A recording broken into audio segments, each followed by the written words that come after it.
Bom, boa noite a todos, então. Que a paz de Jesus esteja conosco. A gente vai iniciar a nossa palestra da noite. Agradecendo primeiramente a Deus nosso Pai, ao nosso Mestre Jesus, aos amigos espirituais aqui da nossa casa, desse nosso trabalho em especial, que estejam conosco durante toda essa noite, abençoando e iluminando a cada um de nós aqui encarnados, aos irmãos desencarnados que aqui também vieram, em busca de auxílio, de socorro espiritual. Que todos saiam daqui na noite de hoje, ao final do trabalho, levando muita luz e muita paz para seus lares, para suas jornadas evolutivas. Também pedindo à equipe espiritual da casa que envolva com muito amor e muita luz nosso palestrante da noite, para que ele possa transmitir todo o seu conhecimento, toda a sua mensagem, que possa tocar os nossos corações e de alguma forma colocarmos em prática aquilo que foi falado aqui na noite de hoje. Iniciando então a nossa palestra de hoje com a prece que Jesus nos ensinou. Pai nosso, que estais nos céus, santificado seja o vosso nome. Venha a nós em vosso reino. Seja feita a vossa vontade, assim na terra como nos céus. O pão nosso de cada dia nos dai hoje. Perdoai as nossas ofensas, assim como nós perdoamos a quem nos tem ofendido. E não nos deixeis cair em tentação, mas livrai-nos de todo mal, que assim seja, graças a Deus. Bom, hoje quem vai fazer a palestra para a gente é o nosso companheiro Eric, pela primeira vez aqui na casa, para fazer palestras presenciais. Já fez palestras online, mas presencial é a primeira vez. Eric, muitíssimo obrigado por ter aceitado o nosso convite. Fique à vontade para fazer a palestra. Boa noite, minhas irmãs, meus irmãos. Como o Wilson disse, é uma satisfação, uma honra para mim estar aqui, porque eu sou amigo do Jefa há algum tempo, né? Há alguns anos. E quando da pandemia, né, o Jefa teve que dar uma pausa aí no seu, né, adiou um pouco o funcionamento presencial, então eu não pude estar aqui presencialmente, mas estive virtualmente. E hoje é a primeira vez que eu venho para uma palestra presencial no Grupo Espírita Francisco de Assis. Então eu estou muito feliz, muito contente. E eu agradeço a todos, aos Wilsons, né? Amigos aí de outras datas, amigos queridos que nós apoiamos e também nos apoiam sempre nos momentos aí, durante a nossa trajetória, né? dentro da Seara Bendita. Bom, hoje nós vamos tratar de uma reflexão que parte de uma frase de Jesus que é lembrada pelo Espírito, um Espírito de Deus, chamado Batuíra. Todos conhecem Batuíra, né? Se não conhecerem, procurem conhecê-lo, porque Batuíra traz uma reflexão e dentro dessa reflexão nós chegaremos a... Ele destaca esta frase de Jesus: eis que vou adiante de vós. O que acontece, meus irmãos e minhas irmãs, é que muitas vezes na nossa trajetória, nos momentos em que nós estamos exercendo as nossas atividades na seara do bem, diz um amigo meu, numa brincadeira, que nós devemos ter lombo largo. Né? Por quê? Porque nós teremos ali alguns contratempos, né? Nós teremos ali algumas condutas que nos desagradarão, ou realizaremos alguma atividade que vai desagradar alguém. E muitas vezes essa atividade que desagrada alguém é porque nós estamos fazendo muito bem feito aquilo que nos cabe. Não é? Isso acontece. Isso é um fato. E não importa a denominação religiosa, isso não é do espiritismo, ou de outras igrejas, ou de outros segmentos da fé. Isso é do ser humano. Basta dizer que Jesus, não é? Jesus, quando teve ali estruturada a sua morte pelo Sinédrio, né? Eles queriam matar Jesus porque ele fazia o que eles chamavam de milagres. Olha, ele está fazendo milagres, ele está operando coisas que nós não conhecemos, o povo está gostando dele. Nós precisamos parar com isso. Até que fazem aquela reunião, né? Nós vamos falar aqui um pouquinho disso. Quando nós estamos numa atividade, seja profissional, seja nos nossos estudos, seja no centro espírita, o que acontece que às vezes faz parar o nosso ânimo, a nossa fé? Algumas características. Se alguém aqui sentiu alguma coisa assim, se quiser levantar a mão, levante, mas se não quiser, ninguém é obrigado a produzir prova contra si. Né? Não precisa. Se ficar aqui, eu levanto para quase todas, se não para todas. Por exemplo, autopiedade. Alguém já sentiu pena de si? Eu sou o coitado, todo mundo me persegue, judiação de mim, não é? O mundo conspira contra mim. Alecrim dourado, que nasceu no campo, sem ser semeado. Vamos lá. Sensibilidade extrema. Caibar Schutel fala em sensibilidade de porcelana. Tudo machuca. Tudo entende de forma errada. Tudo é motivo para brigar, para ficar chateado, né? Não procura nem saber se foi isso mesmo. O WhatsApp é uma beleza, né? Estava até brincando com isso outro dia. Eu sou terrível no WhatsApp. Às vezes eu mando a mensagem e aí eu vejo que a pessoa... Porque a pessoa imagina você do outro lado. Eu faço isso. A pessoa escreve uma coisa para mim e a gente tem a tendência de imaginar como é que está o estado de espírito dela, né? Se ela escreveu sorrindo, se ela escreveu babando de raiva, se ela tá te xingando. Você fala, viu, peraí, né? E até explicar que o pato não é ganso, seca a lagoa às vezes, né? Então o WhatsApp tem que ter cuidado com o WhatsApp. Dificuldade em receber do outro, não preciso de ninguém. Eu sou autossuficiente, não preciso da ajuda, eu saio sozinho de tudo. Eu não me permito ser ajudado. Timidez, perfeccionismo. Alguém é tímido aqui? O Wilson não é tímido, coisa nenhuma. Ele ergueu o braço para colaborar com o expositor. Mas olha lá. Perfeccionismo. A timidez é aquele medo, né? A gente tem, às vezes, o medo da avaliação, né? A gente tem medo que a pessoa vai pensar de nós. A gente se fecha, né? E não quer, às vezes, ter uma relação social e tal, porque uma série de emoções envolvidas que decorrem do melindre, do orgulho, etc. Perfeccionismo. Faltou a vírgula. Eu fiz um estudo, esqueci do ponto de exclamação. Meu Deus do céu. Acabou o dia para mim. E liga para vou mandar uma nova versão para você. Mas o que está errado? Faltou a exclamação no último parágrafo. Não pode. Não, calma. Mandou lá um e-mail. Pus uma vírgula fora do lugar. Só exemplos banais, né? Mas perfeccionismo. Olha lá, solidão. Está aqui no Jefa, assistindo a palestra, cercado de irmãos e de irmãs, mas está se sentindo só. Parece que não tem ninguém aqui dentro. Está no estádio de futebol e se sente sozinho. A gente esquece às vezes que quando nós gostamos de nós, estamos sempre em boa companhia. Medo de ser avaliado. Quantos bons palestrantes espíritas existem que não fazem palestra por medo de serem avaliados? O que vão pensar? Sentimento de posse. Eu digo o seguinte, nós somos aquelas pessoas caridosas, mas que depois do favor ou do benefício prestado, nós tentamos acorrentar uns aos outros, não é? Eu te ajudei, agora você é meu. Você vai pensar como eu penso, você vai torcer para o meu time, você vai gostar do meu partido político, você vai estudar o que eu estudei, você vai seguir a minha profissão.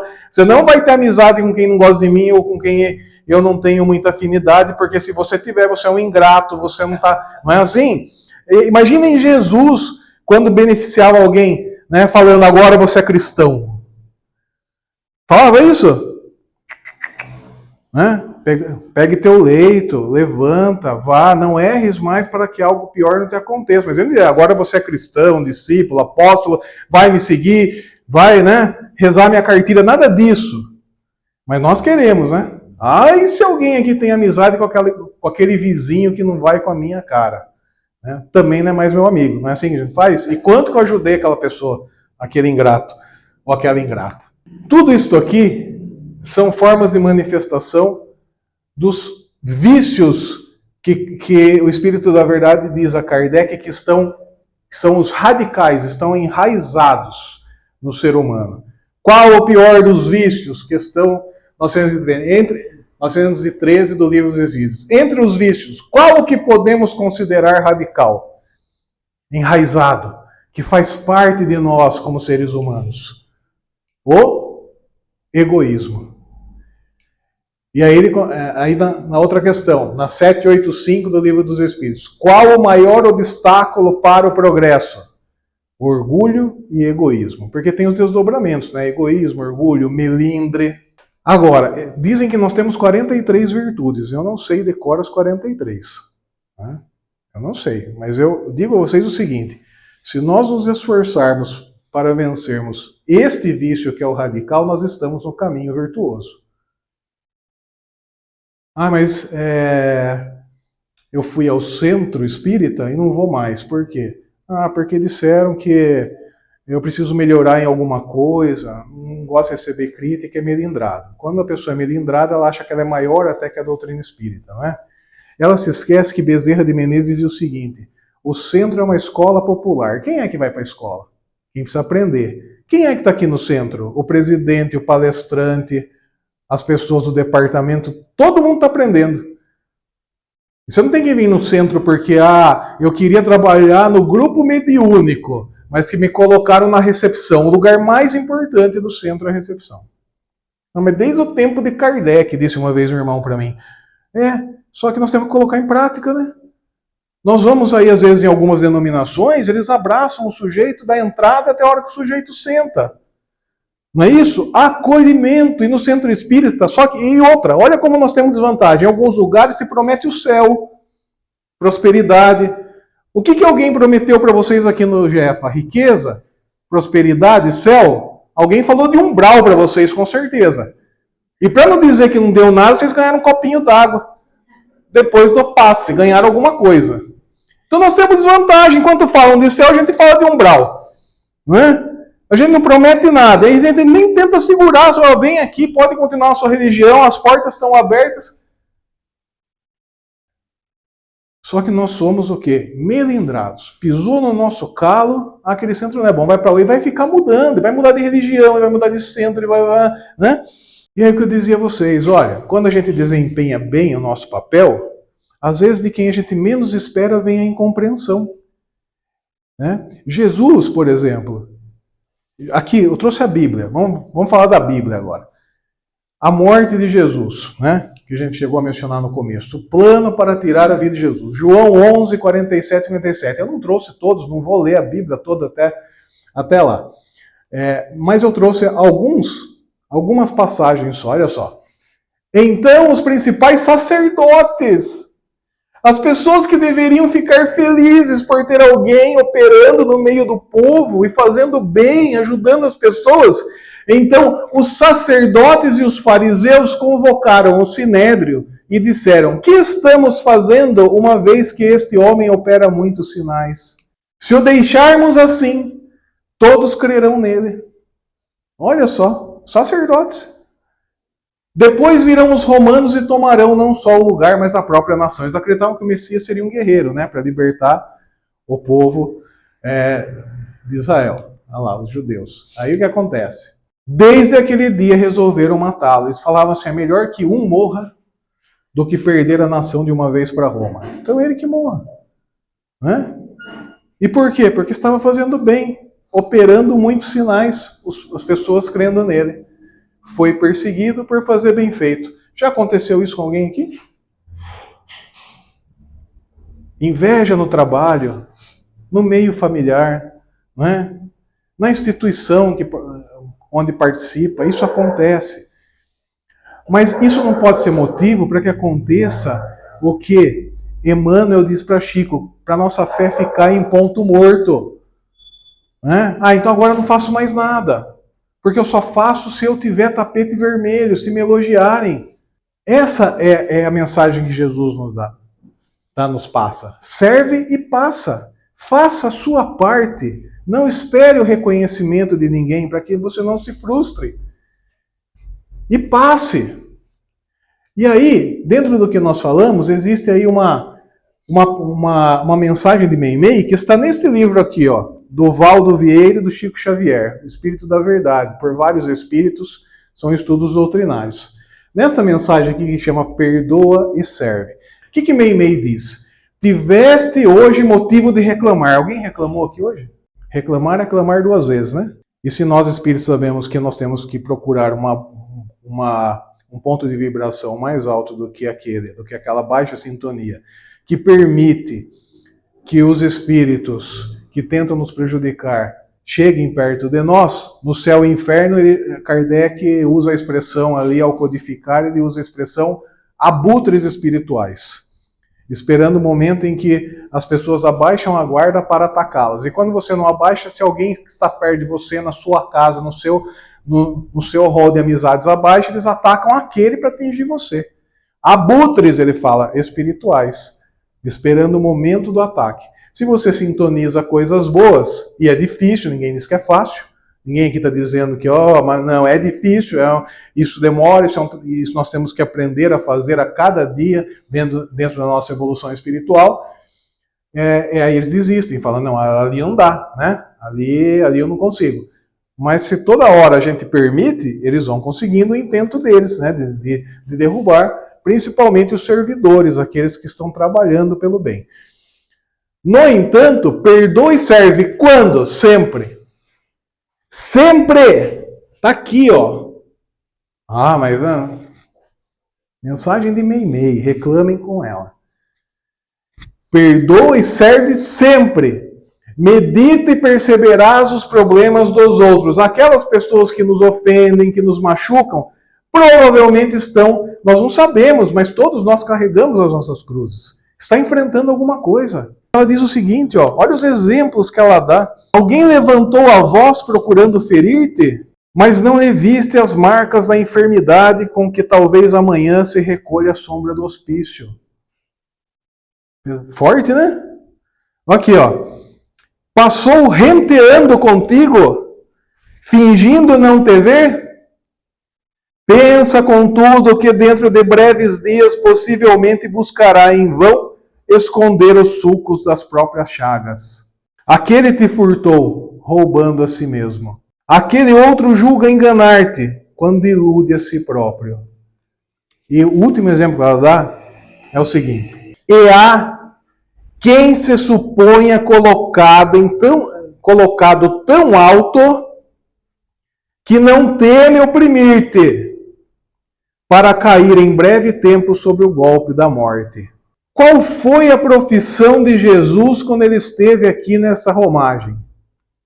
O que Jesus fazia? Qual a função, ofício que ele aprendeu? Carpim e Herodes. Foi governador. O que acontece? Nem sempre os espíritos mais elevados, aqueles, como os espíritos que vêm com uma nobre missão, ou que vêm sem ter missão nenhuma, os espíritos chamados puros, eles ocupam, quando aqui estão, altíssimos cargos. Não estou dizendo que você não deva melhorar na sua vida. Fazer um concurso, procurar um emprego melhor, se você é do ramo privado, se é um profissional liberal, procurar melhorar de vida. Não é ruim ter ambição. O que não se pode ter é ganância. Porque a ganância faz com que você pague qualquer preço e passe por cima de quem for para conseguir. A ambição não, é o desejo de melhorar. Né? Então, às vezes a pessoa está em tão alto, ela está num cargo altíssimo que ela acha que ela pode te oprimir. E Meimei diz, olha, cuidado. Né? Cuidado. E o que ela está dizendo? Por que ela está dizendo cuidado? Porque tudo que nós fazemos para o outro, nós fazemos para nós. Ela não está ameaçando, ela está alertando, está dizendo assim, se você fizer isso para alguém, você faz para você. Tudo que nós plantamos, nós colheremos. Colheremos no momento adequado. Né? Aliás, o nosso orgulho, ele nos impede de enxergar o seguinte, nós estamos aqui no centro, muitas vezes, recebendo passe e fazendo prece por alguém, né? O parente difícil, o amigo que não compreende, aquela pessoa que nos tratou mal. Nós nos esquecemos que muitas vezes nós somos o problema dos outros, né? Neste exato momento tem alguém fazendo prece por nós. Ajuda, Senhor, aquela pessoa que me causa tanto problema. Nosso nome está debaixo de Santa de Virgem, em algum lugar aí agora. São Jorge, Então, alguém está pedindo por nós, porque nós somos o problema de alguém. Mas a gente vem aqui e faz pressa para o outro achando que o outro é o problema. O que é isso? Orgulho. Orgulho. Perdoa o quê e a quem? Tudo. Tudo. Não, mas tudo. Tudo. E a todos. Mas eu não consigo, não tem mal nenhum. Um dia você vai conseguir, espero que consiga. O que não pode é fingir. Meimei diz o seguinte, que o perdão não seja como música fazendo seus lábios balançarem, dançarem, ela disse. Não perdoe da boca para fora. Só perdoe quando estiver preparado e não tem mal nenhum e ainda não conseguir perdoar. O que não pode é fingir o perdão. Né? Mas olha lá, um dia perdoa tudo e a todos, infatigavelmente, incansavelmente, 70 vezes 7, se preferirem, como está na Bíblia. Porque os ofensores de qualquer condição, carregam consigo o remorso. E o que é o remorso, diz Meimei? Um espinho de fogo encravado no próprio ser. Chico Xavier diz o seguinte, é sempre melhor ser o ofendido do que ser o ofensor. Não queira para você um espinho de fogo cravado no seu ser. Reflete quantas vezes tens errado também, reclamando entendimento e tolerância, e esquece toda ofensa, recomeçando a servir aos lados dos teus irmãos. Caibar Schutel diz o seguinte, já pensou ser Jesus, o nosso mestre, o nosso exemplo, maior exemplo, divino amigo, ficasse melindrado com os nossos erros? Que a gente erra pra caramba, né? Então, não reclame entendimento só. Nós não temos que reclamar só entendimento para nós. O perdão não pode ser só para nossa pessoa, para o nosso filho, para o nosso parente. Eu brinco que no meio jurídico, né, a gente brinca assim, o direito penal, as pessoas gostam pro filho do vizinho, né? Porque pegou o filho do vizinho fazendo coisa errada, é cadeia. Esse moleque sempre soube disso. Desde que ele era pequeno e quebrava minha vidraça, é o que virou. Cadeia nele. Mas vai o nosso filho fazer alguma coisa errada, alguém na nossa família? Não, ele precisa se defender. Para que prender? Deixa ele aqui em casa, eu cuido dele. Eu ponho ele na linha. Não precisa, porque, né, para o filho dos outros, o rigor. Na nossa casa, a tolerância e tal. Não. Temos que iluminar também os nossos irmãos. André Luiz nos alerta o seguinte, o bem a ser feito, qual é o bem maior que nós podemos fazer? É sempre o próximo. Né? Ali a Seara Bendita está esperando a nossa disposição para tanto. Por quê? Lembra da questão do ponto morto na nossa fé? Não sai do lugar, não faz nada porque está melindrado. Não, esquece as ofensas e continua a servir. Sempre o próximo bem a fazer é o maior que nós podemos fazer. Para nós, às vezes, é algo pequeno, mas na vida da outra pessoa pode fazer a diferença. Né? E sem escravizar, né? Sem acorrentar ninguém. Aqui, nesta obra aí, Chico de Francisco, de Adelino Silveira, ele diz o seguinte, quando nós temos dívidas, Chico tinha um obsessor de 300 anos, né? E nós não queremos ter obsessor. Nós vivemos num mundo em que Jesus sangrou, mas não queremos ostentar cicatrizes, né? Quando temos dívida na retaguarda, mas continuamos trabalhando a serviço do próximo, a misericórdia divina manda adiar a execução da sentença de resgate. Adiar a execução da sentença de resgate. Até que os méritos do devedor possam ser computados em seu benefício. Você está trabalhando no bem? Está difícil, mas você não desistiu. Você prosseguiu. Como Jesus ensinou, Jesus desistiu? Não. Mas ele falou, afasta de mim esse cálice, Pai. Estava declamando um salmo. Porque as Escrituras diziam exatamente o que o Messias falaria. Ele cumpriu tudo para que acreditassem que ele era, né, para que vissem, acreditassem que ele era o Messias. O afasta de mim esse cálice é a passagem de um salmo que ele declamava neste momento. E aí lá no livro Boa Nova, de Humberto de Campos, há o questionamento. Se Jesus levou 2 dos seus discípulos para o monte, onde ele chorou e disse, Pai, afaste-me esse cálice, só que ele voltou e os discípulos estavam dormindo, quem foi que escutou Jesus dizer, Pai, afaste-me esse cálice, para constar do Evangelho? Aí leiam a obra, né? Antes de qualquer reclamação no Espiritismo, a nossa responsabilidade é com o Cristo. aquilo que eu estava dizendo, não é com o presidente, não é com o palestrante, é com o Cristo. O que nós fazemos, não importa a opinião de quem nos critica para tentar com que a gente pare. O nosso compromisso é com o Cristo. Eu lembro muito do... Eu vou falar o pessoal do Jefa, né? Espartacus, né? Quando dizia pro Chico assim, eu não aguento mais, eu vou lá naquele centro, o pessoal reclama que eu tô varrendo mais pra direita. Aí eu começo a varrer mais pra esquerda, reclamam também. Aí Chico falava, calma, blá, blá, blá. Chega um momento, tá insustentável. Faz o seguinte, então funda um centro.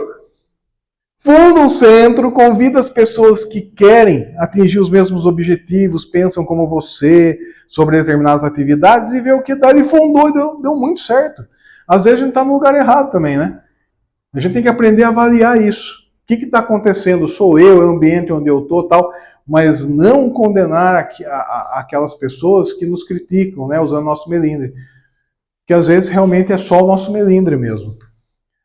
E aí vem Batuíra e diz o seguinte: diante de quaisquer desafios da perseguição, façamos um sorriso bom e otimista para a caravana das trevas e sigamos avante. Veja só.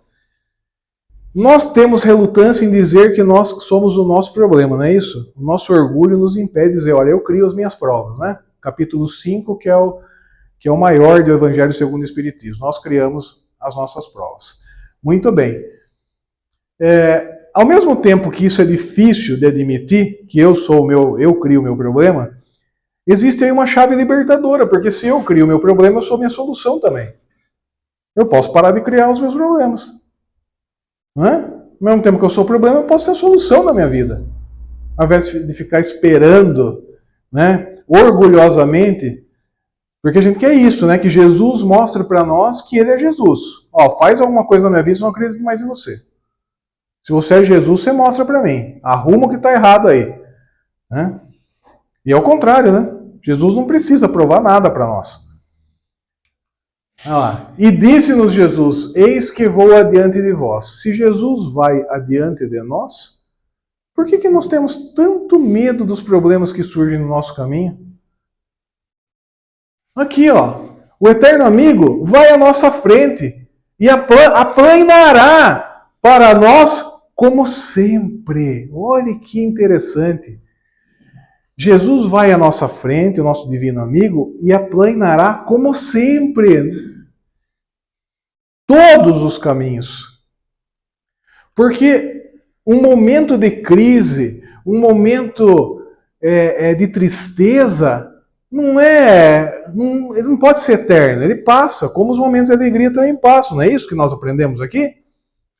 E aí eu ouvi uma coisa muito bonita uma vez, que diz o seguinte, se nós prestarmos atenção naquele salmo, que diz o seguinte, ainda que eu passasse pelo vale da sombra da morte, nenhum mal temeria, porque tu estás comigo, não é assim?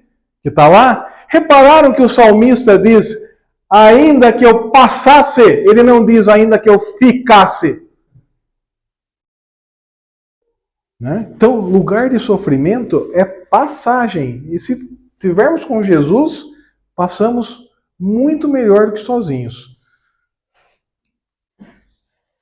Mas ele diz o seguinte, que nós temos que ter disposição. Quando Jesus, vou usar o termo curava alguém, ele perguntava, né? Muitas vezes ele perguntava, o que queres que eu faça? Atitude, batei e abrir-se-vos-á, buscai e achareis. Né? Porque pode ser que o que era cego tivesse um outro mal que também quisesse, né? A cura para um outro mal, outro problema de saúde. Então, o que você quer que eu faça? Eu quero isso. Ótimo, a sua fé te curou. Né? Então, basta que nos disponhamos a segui-lo trabalhando. Né? Trabalhando. Quando nós iluminamos a nossa vida, temos que iluminar a do nosso próximo. Né? Mas não só de quem gosta de nós, né? Que daí é fácil. Temos que iluminar também, às vezes, aquelas pessoas que não gostam muito da nossa pessoa. Então, disposição. Nós temos que segui-lo trabalhando. Trabalhar sem cessar. Como orar, né? Orai e vigiai sem cessar. Havia lá um senhor de uma naquela época dos judeus, que demonstrava simbolicamente o que nós vemos também em João 20:20, e nós não prestamos atenção nisso na Bíblia. Quando Jesus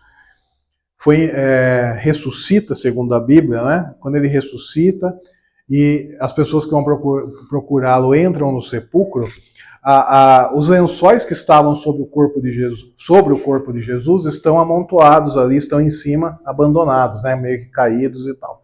Mas aqueles que estavam sustentando a cabeça de Jesus e estavam aqui, ó, cobrindo a sua face, eles estão em separado. Segundo alguns teólogos, estavam até dobrados. Né? Alguns dizem isso, mas pelo menos estavam mais arrumados, os rostos estavam caídos. Naquela época, entendia-se o seguinte: quando o dono de uma casa, vou falar o senhor de uma casa, o dono de uma casa, para as tradições da época, ele estava se alimentando e ele terminava a sua refeição. Se ele jogasse o guardanapo amassado, se ele atirasse à mesa aquele guardanapo amassado, era sinal de que ele tinha terminado. As pessoas responsáveis pela limpeza, pela arrumação da mesa e os outros ali sentados podiam levantar, podiam arrumar. Mas se ele dobrasse o guardanapo ou colocasse com delicadeza sobre a mesa, é sinal de que ele saiu para fazer alguma coisa e que ele voltaria, porque ele não tinha acabado ainda a refeição. Em João, existe um capítulo na Bíblia para isso. Quem gosta de ler a Bíblia aí, João 20:20, está lá essa questão dos lençóis que cobriam o corpo de Jesus. Então, os da cabeça, os da face estavam dobrados. Isso simbolicamente nos indica que Jesus dava uma mensagem de que a obra não acabou. Eu não terminei. A Bíblia é carregada de simbolismo. O Evangelho de João é o mais, vamos chamar de místico, é o mais místico que existe, é até o mais profundo em termos de questões espirituais. Então ele diz, eu não acabei. E havia ali, então, conta-se muito isso no meio espírita, um senhor que atendia essas pessoas na propriedade rural dele.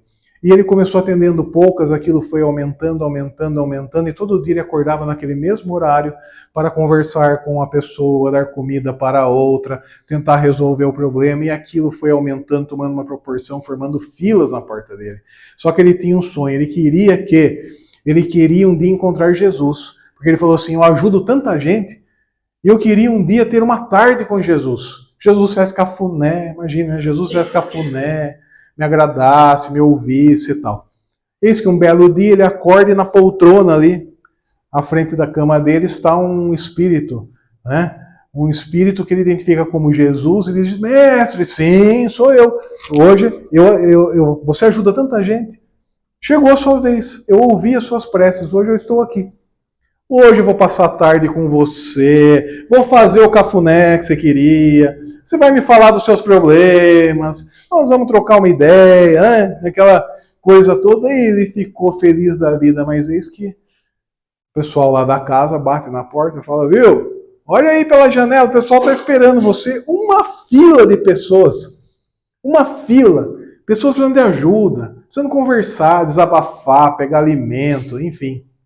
Ele olha para o mestre e diz o seguinte, mestre, eu gostaria muito de ficar aqui, mas o senhor está vendo aquelas pessoas ali? Elas precisam de mim, eu tenho um compromisso, eu preciso ouvi-las, eu preciso ajudar, eu me comprometi diante delas, eu não posso falhar no campo da ajuda aos meus irmãos. Então eu vou muito constrangido, eu vou pedir desculpa, mas eu não posso ficar, eu preciso sair. Levantou. A hora que ele chega perto da porta, aquele espírito que ele identifica como Jesus fala assim, fiquei muito feliz com você, meu filho, porque se você tivesse ficado, quem teria se levantado seria eu, e eu teria ido embora, aqui eu não ficaria. E lhe dá um abraço e desaparece. Então, meus irmãos, aos pés, como diz Meimei, de um coração que sofre, Jesus sempre nos espera em silêncio. Muito obrigado, boa noite a todos, que o retorno aos seus lares seja um retorno abençoado, com proteção. Eu agradeço aos mentores da casa, né, pela inspiração, pela ajuda, porque nós não fazemos nada sozinho, né? Então nós precisamos sempre desse amparo espiritual, e a vocês pela paciência de terem ficado até este momento aqui escutando o nosso diálogo fraterno, né? Muito obrigado, viu? Vamos fazer a prece? Vamos lá. Então vamos fechar os nossos olhos. Vamos elevar os nossos pensamentos ao mais alto. Imaginar aquilo. Primeiro vamos louvar a Deus. Dizer que nós o amamos. Que sem Ele nós nada conseguimos na nossa vida. Que nós precisamos dele nos nossos projetos, na nossa vida, nos nossos caminhos.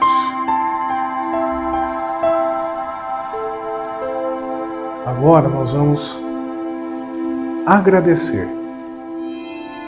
Em tudo nós devemos dar graças. Pelas lições que a providência divina, que a espiritualidade nos traz e que são as necessárias para cada um de nós. Nós sabemos aquilo que nós estamos enfrentando nas nossas vidas e o que nós precisamos aprender. E a espiritualidade tem nos ajudado nisso. E agora sim, nós vamos pedir. Pedir pela nossa família, pelos nossos companheiros de trabalho, pelo grupo espírita do qual participamos, Francisco de Assis, pelos trabalhadores da casa, enfim, pelos nossos familiares, nossos pais, nossas mães, filhos, irmãos, nossos animais. E vamos dizer a Jesus que mesmo que sejamos aquelas pessoas melindradas, ainda aprendendo a vencer o orgulho, vamos pedir a Ele que jamais